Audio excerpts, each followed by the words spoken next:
Bonjour chers amis, nous nous retrouvons pour ce dernier apéritif théologique de la semaine avec un sujet qui est quand même au cœur du christianisme, la question de la foi. Qu'est-ce que la foi?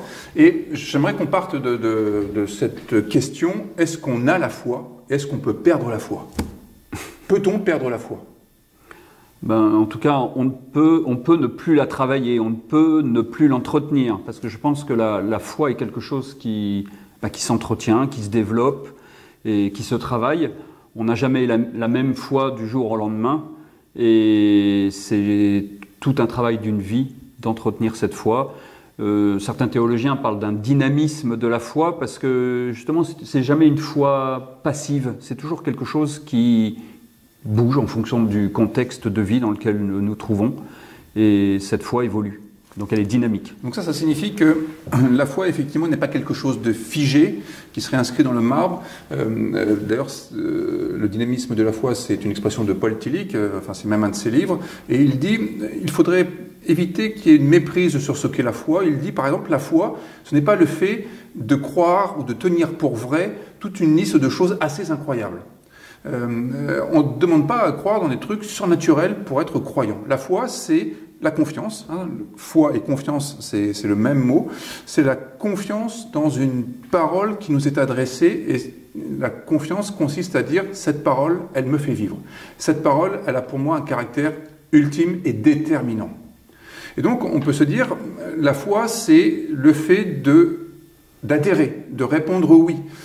Ou alors avec Schleiermacher, le fait d'avoir ce sentiment de dépendance absolue, ce sentiment que ma vie est en jeu si je m'oriente dans cette direction, ou si je réponds à un appel qui, pour moi, va vraiment donner un sens à mon existence. Donc la foi, vous entendez que la foi, c'est tout simplement croire en quelque chose.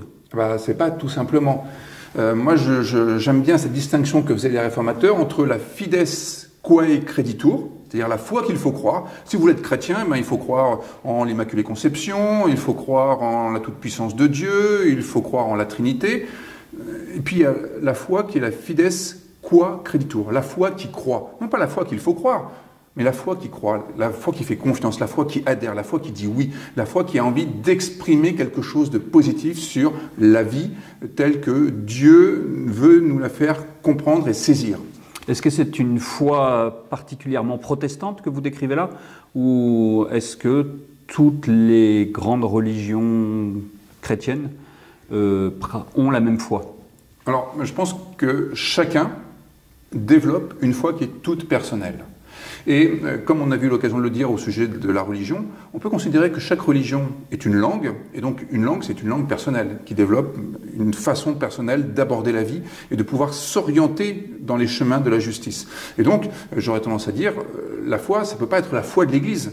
On ne peut pas se soumettre à une foi qui serait une foi commune, une foi institutionnelle. Bon, eh bien, j'espère que cela sera l'occasion pour vous de développer votre foi et de ne pas en rester à la foi de Louis Pernaut. Ok? Très bien. À très bientôt, la semaine prochaine, pour d'autres apéritifs théologiques. Bon week-end, à lundi. Au revoir.